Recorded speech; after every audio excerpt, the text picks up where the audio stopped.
Teninay, fandarana famakiana tenin'Andriamanitra. Arahinao eto amin'ny Aki Radio isan'andro amin'ny 12 ora sasany atoandro. Parole de vie, lecture de la Bible, tous les jours sur Aki Radio à 12h30. Wort des Lebens, jeden Tag eine biblische Lektüre um 12:30 Uhr im Aki Radio. Iarahanao amin'ny rahavavy aina. Teninay, teny mahavelona.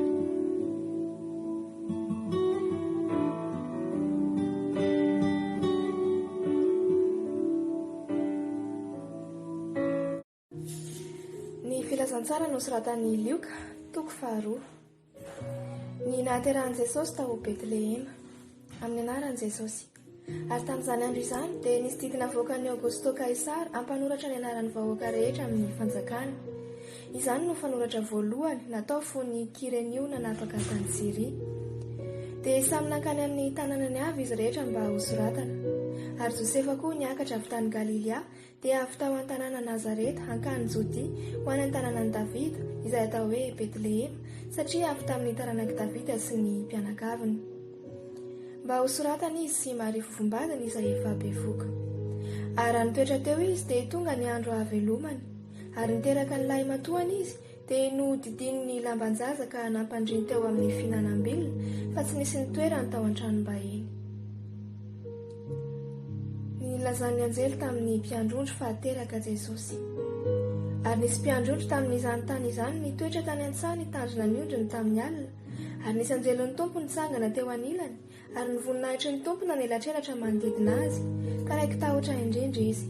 Ary hoy ny anjely taminy, aza matahotra fa indro milaza teny soa mahafaly aminareo aho dia fifaliana lehibe izay ho an'ny olona rehetra fa mpamonjy no teraka ho anareo anio ao an-tanànan'i Davida dia Kristy tompo. Ary izao no famantarana ho anareo, ianareo ahita zazakely voadidina lambanjaza sady mandro ao am-pihinanam-bilona. Ary nisy anjely maro be avy any an-danitra niseho tampoka niaraka tamin'ilay anjely teo ka nidera an'Andriamanitra nanao hoe: voninahitra anie ho an'ny avy indrindra ho any an-danitra, ho an'Andriamanitra, ary fiadanana ho ety ambonin'ny tany amin'ny olona ankasitrahany.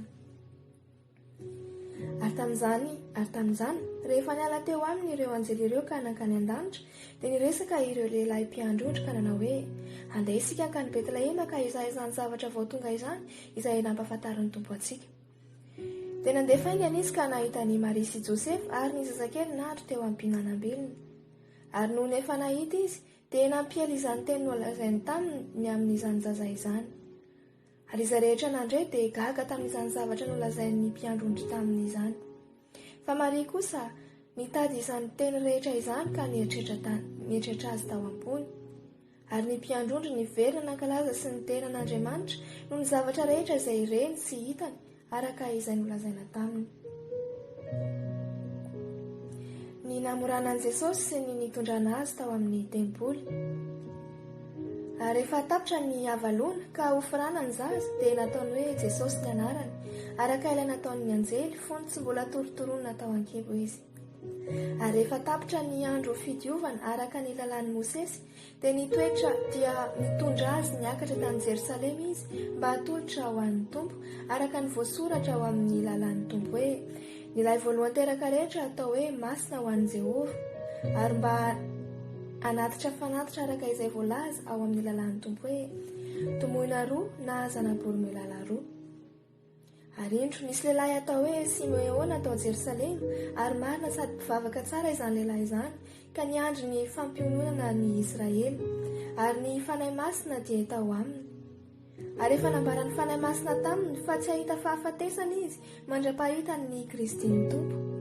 Ary nentin'ny fanahy masina niditra teo ankianjan'ny tempoly izy ary rehefa nampidiry ny iray aman-dreniny Jesosy zaza mba anaovany araka ny fomba ny lalàna ny amin'ny zaza dia nitrotro azy izy ka nideran'Andriamanitra nanao hoe: Tompo, ankehitriny ny mpanomponao dia alefanao amin'ny fiadanana araka ny teninao, fa ny masoko efa nahita ny famonjenao izay namboarinao teo anatrehan'ny firenena rehetra dia fahazavana hazavan'ny firenena sady voninahitry ny Israely olonao.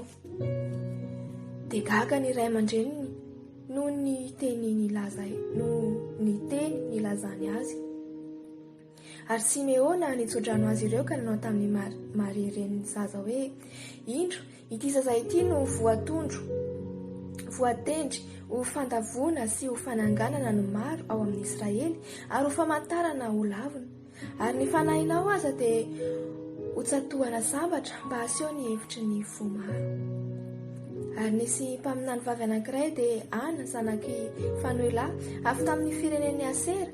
Efa antom-panahy tokoa izy ary efa nitoetra tamin'ny vadiny 7 taona taorian'ny nahavirjina azy, ary efa mpitondra tena tokony ho 14 taona, ary tsy niala teo ankianjan'ny tenimpolo izy fa nanompo tamin'ny fifadikanina sy ny fivavahana andro aman'alina. Ary no niditra tamin'izany ora izany izy dia nisaotra an'Andriamanitra ka nilaza azy tamin'izay rehetra ny andro ny fanavotana tao Jerosalema.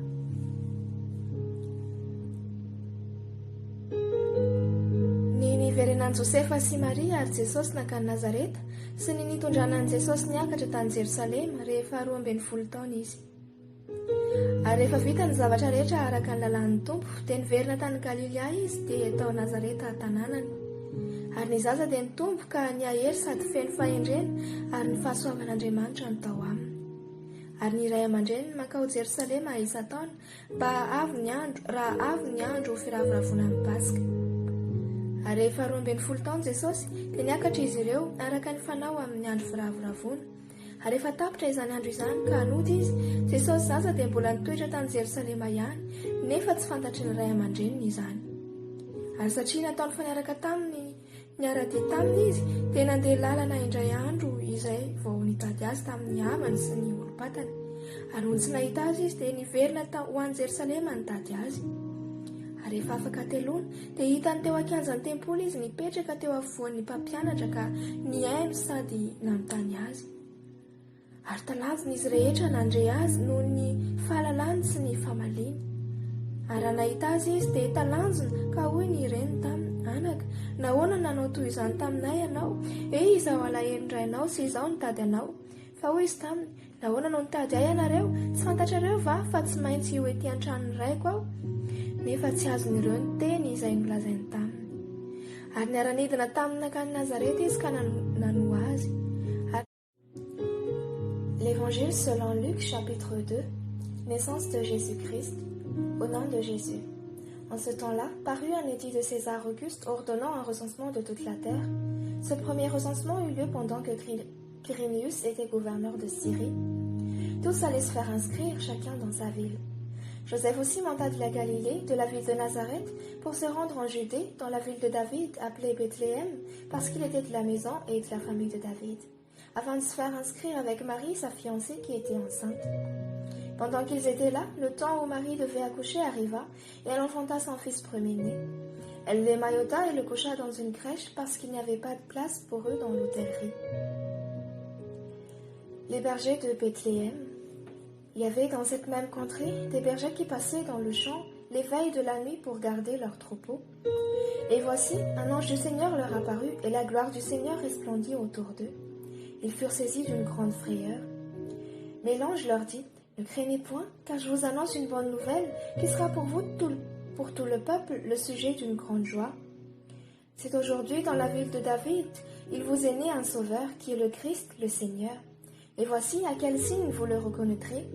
Vous trouverez un enfant émailloté et couché dans une crèche. » Et soudain, il se joignit à l'ange une multitude de l'armée céleste, louant Dieu et disant « Gloire à Dieu dans les lieux très hauts, et paix sur la terre parmi les hommes qu'il a créés. » Lorsque les anges les eurent quittés pour retourner au ciel, les bergers se dirent les uns aux autres « Allons jusqu'à Bethléem et voyons ce qui est arrivé, ce que le Seigneur nous a fait connaître. » Ils y allèrent en hâte et ils trouvèrent Marie et Joseph et le petit enfant couché dans la crèche. Après l'avoir vu, ils racontèrent ce qui leur avait été dit au sujet de ce petit enfant.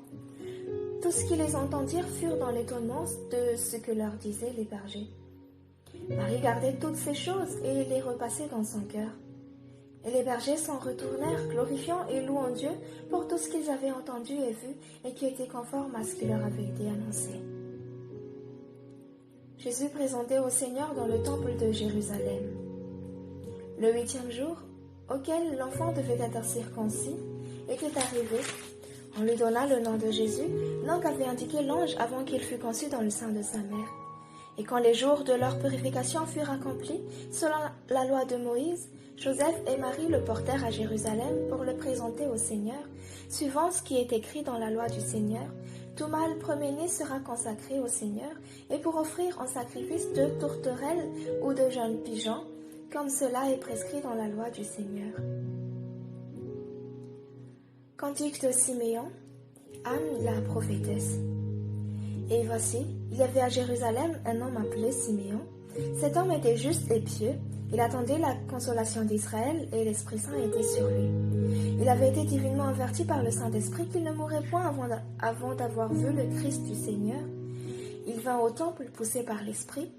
Et comme les parents apportaient le petit enfant Jésus pour accomplir à son égard ce qu'ordonnait la loi, il le reçut dans ses bras, bénit Dieu et dit « Maintenant, Seigneur, tu laisses ton serviteur s'en aller en paix selon ta parole, car mes yeux ont vu ton salut, salut que tu as préparé devant tous les peuples, lumière pour éclairer les nations et gloire d'Israël, ton peuple. » Son père et sa mère étaient dans l'admiration des choses qu'on disait de lui. Siméon les bénit et dit à Marie sa mère, « Voici, cet enfant est destiné à amener la chute et le relèvement de plusieurs en Israël et à devenir un signe qui provoquera la contradiction. Et à toi-même une épée de transperça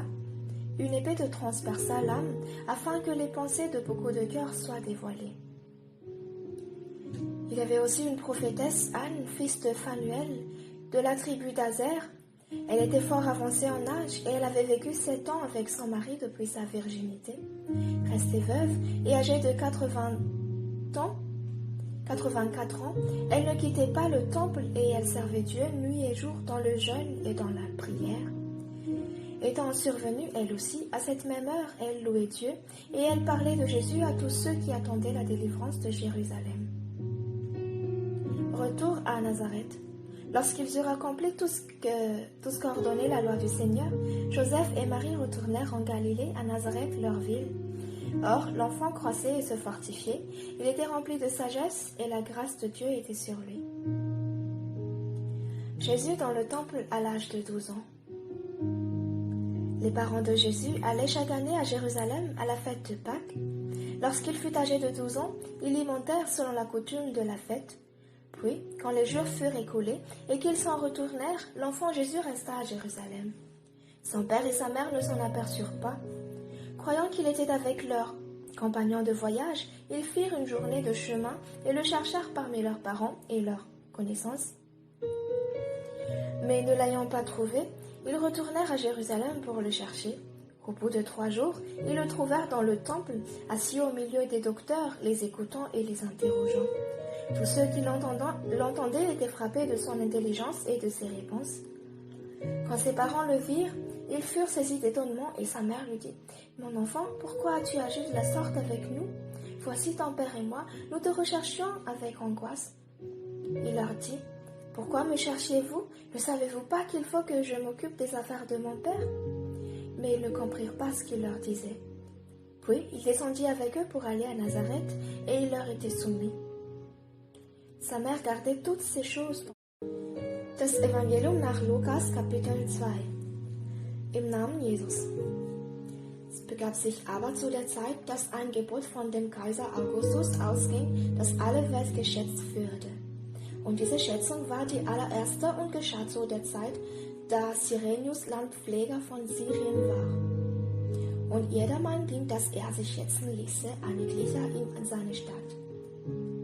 Da machte sich auch auf Josef aus Galiläa, aus der Stadt Nazareth, in das jüdische Land zur Stadt Davids, die da heißt Bethlehem, darum, dass er von dem Hause und Geschlechte Davids war, auf dass er sich schätzen ließe mit Maria, seinem vertrauten Weibe, die ward schwanger. Als sie da selbst waren, kam die Zeit, da sie gebären sollte. Und sie gebar ihren ersten Sohn und wickelte ihn in Windeln und legte ihn in eine Krippe, denn sie hatten sonst keinen Raum in der Herberge. Und es waren Hirten in derselben Gegend auf dem Felde bei den Hürden, die hüteten denn nachts ihre Herde. Und siehe, des Herrn Engel trat zu ihnen und die Klarheit des Herrn leuchtete um sie, und sie fürchteten sich sehr. Und der Engel sprach zu ihnen: Fürchtet euch nicht, siehe, ich verkündige euch große Freude, die allem Volk widerfahren wird. Denn euch ist heute der Heiland geboren, welcher ist Christus, der Herr in der Stadt Davids. Und das habt zum Zeichen, ihr werdet finden das Kind in Windeln gewickelt und in einer Krippe liegen. Und alsbald war da bei dem Engel die Menge der himmlischen Heerscharen, die lobten Gott und sprachen, Ehre sei Gott in der Höhe und Frieden auf Erden und den Menschen ein Wohlgefallen. Und da die Engel von ihnen gen Himmel fuhren, sprachen die Hirten untereinander, lasst uns umgehen gen Bethlehem und die Geschichte sehen, die da geschehen ist, die uns der Herr kundgetan hat. Und sie kamen eilend und fanden beide, Maria und Josef, dazu das Kind in der Krippe liegen. Da sie es aber gesehen hatten, breiteten sie das Wort aus, welches zu ihnen von diesem Kinde gesagt war. Und alle, vor die es kam, wunderten sich der Rede, die ihnen die Hirten gesagt hatten. Maria aber behielt alle diese Worte und bewegte sie in ihrem Herzen. Und die Hirten kehrten wieder um, priesen und lobten Gott um alles, was sie gehört und gesehen hatten, wie denn zu ihnen gesagt war. Und da 8 Tage waren, dass das Kind beschnitten würde, da ward sein Name genannt Jesus, welcher genannt war von dem Engel, ehe denn er im Mutterleibe empfangen ward. Und da die Tage ihrer Reinigung nach dem Gesetz Moses kamen, brachten sie ihn gen Jerusalem, auf dass sie ihn darstellen dem Herrn, wie denn geschrieben steht in dem Gesetz des Herrn, allerlei Männliches, das zum ersten die Mutter bricht, soll dem Herrn geheiligt heißen. Und dass sie geben das Opfer, wie es gesagt ist im Gesetz des Herrn, ein paar Turteltauben oder 2 junge Tauben. Und siehe, ein Mensch war zu Jerusalem mit Namen Simeon, und derselbe Mensch war fromm und gottesfürchtig und wartete auf den Trost Israels, und der Heilige Geist war in ihm. Und ihm war eine Antwort geworden von dem Heiligen Geist, er sollte denn dort nicht sehen, er hätte denn zuvor den Christus des Herrn gesehen. Und er kam aus Anregen des Geistes in den Tempel. Und da die Eltern das Kind Jesus in den Tempel brachten, dass sie für ihn täten, wie man pflegt nach dem Gesetz, da nahm er ihn auf seine Arme und lobte Gott und sprach, Herr, nun lässt du deinen Diener in Frieden fahren, wie du gesagt hast, denn meine Augen haben deinen Heiland gesehen, welchen du bereitet hast vor allen Völkern. Ein Licht zu erleuchten die Heiden und zum Preis deines Volkes Israel. Und sein Vater und seine Mutter wunderten sich des, das von ihm geredet ward. Und Simeon segnete sie und sprach zu Maria, seine Mutter, siehe, dieser wird gesetzt zu einem Fall und Auferstehen vieler in Israel und zu einem Zeichen, dem widersprochen wird. Und es wird ein Schwert durch deine Seele dringen, auf das vieler Herzen Gedanken offenbar werden. Und es war eine Prophetin Hannah, eine Tochter Phanuels vom Geschlecht Aser, die war wohl betagt und hatte gelebt 7 Jahre mit ihrem Mann nach ihrer Jungfrauschaft. Und war nun eine Witwe bei 84 Jahren, die kam niemals vom Tempel, diente Gott mit Fasten und Beten Tag und Nacht. Die trat auch hinzu zu derselben Stunde und pries den Herrn und redete von ihm zu allen, die da auf die Erlösung zu Jerusalem warteten. Und da sie alles vollendet hatten nach dem Gesetz des Herrn, kehrten sie wieder nach Galiläa zu ihrer Stadt Nazareth. Aber das Kind wuchs und ward stark im Geist, voller Weisheit, und Gottes Gnade war bei ihm. Und seine Eltern gingen alle Jahre gen Jerusalem auf das Osterfest, und da er 12 Jahre alt war, gingen sie hinauf gen Jerusalem nach der Gewohnheit des Festes. Und da die Tage vollendet waren und sie wieder nach Hause gingen, blieb das Kind Jesus zu Jerusalem, und seine Eltern wussten es nicht. Sie meinten aber, er wäre unter den Gefährten und kamen eine Tagereise weit und suchten ihn unter der Gefreunden und Bekannten. Und da sie ihn nicht fanden, gingen sie wiederum gen Jerusalem und suchten ihn. Und es begab sich, nach 3 Tagen fanden sie ihn im Tempel sitzen unter den Lehrern, wie er ihnen zuhörte und sie fragte. Und alle, die ihm zuhörten, verwunderten sich seines Verstandes und seiner Antworten. Und als sie ihn sahen, entsetzten sie sich. Seine Mutter aber sprach zu ihm: Mein Sohn, warum hast du uns das getan? Siehe, dein Vater und ich haben dich mit Schmerzen gesucht. Und er sprach zu ihnen: Was ist es, dass ihr mich gesucht habt? Wisset ihr nicht, dass ich sein muss, in dem das meines Vaters ist? Und sie verstanden das Wort nicht, das er mit ihnen redete.